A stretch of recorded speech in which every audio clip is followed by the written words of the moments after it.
जितने आस्था चैनल पर कथा सुन रहे हो, जितने फेसबुक और यूट्यूब पर सुन रहे हो, बहुत सावधानी से सुनना। 2 बार पशुपति व्रत कर लिए, आपने ये कर लिया, आपने प्रदोष कर लिया, आपने सोमवार कर लिया, आपने सारे अनुष्ठान कर लिए, बहुत सारे उपाय भी करे, तो जब भी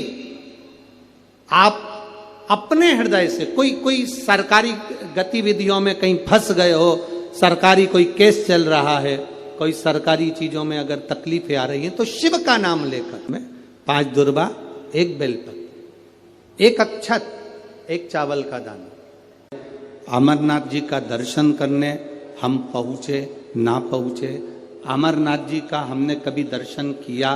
ना किया, हम कभी अमरनाथ दर्शन के लिए पहुंचे ना पहुंचे, पर ये प्रश्न और इसका उत्तर आपके भीतर होना चाहिए। कभी जिंदगी में मौका मिले तो 5 दुर्बा, कितनी दुर्बा जम के बोलो जरा, 5 दुर्बा, 1 बेलपत्र। कभी अगर मौका मिले जीवन में 5 दुर्बा, 1 बेलपत्र, 1 अक्षत, 1 चावल का दाना, और तीनों पत्तियों पर लगा हुआ चंदन। बेलपत्र की जो 3 पत्ती होती है, इन तीनों पर लगा हुआ चंदन, दुर्बा, बेलपत्र, चावल का 1 दाना मध्य पत्ती पर रखकर, जब भी आप अपने हृदय से कोई सरकारी गतिविधियों में कहीं फंस गए हो, सरकारी कोई केस चल रहा है, कोई सरकारी चीजों में अगर तकलीफें आ रही हैं, तो शिव का नाम लेकर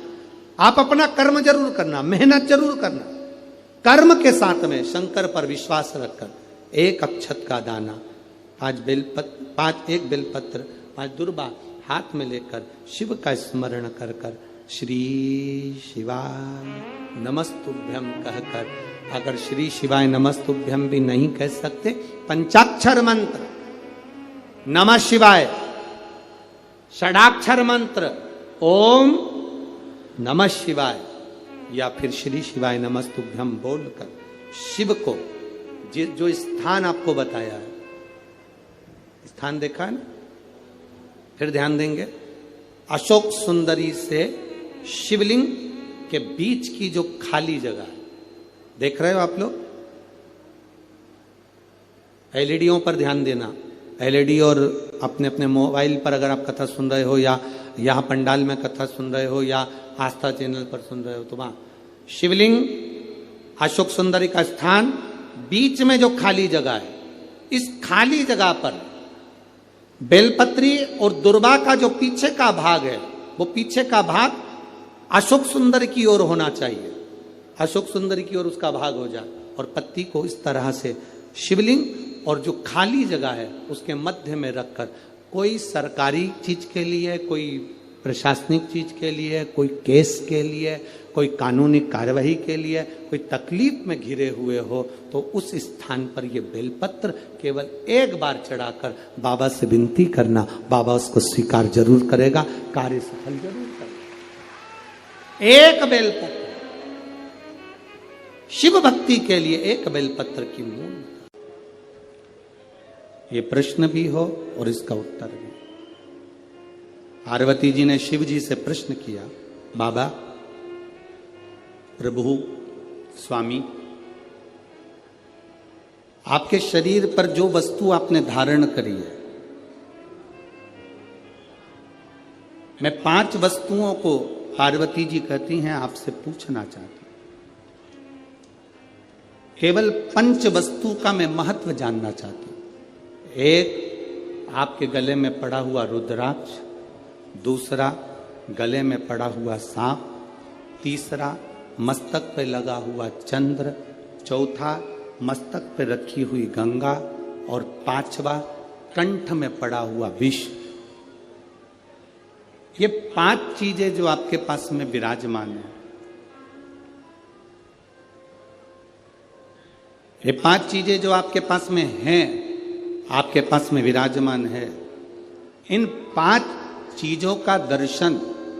यदि संसार के मनुष्य को हो जाए, तो मैं ये जानना चाहती हूं कि वो संसार का मनुष्य किस लोक में जाता है।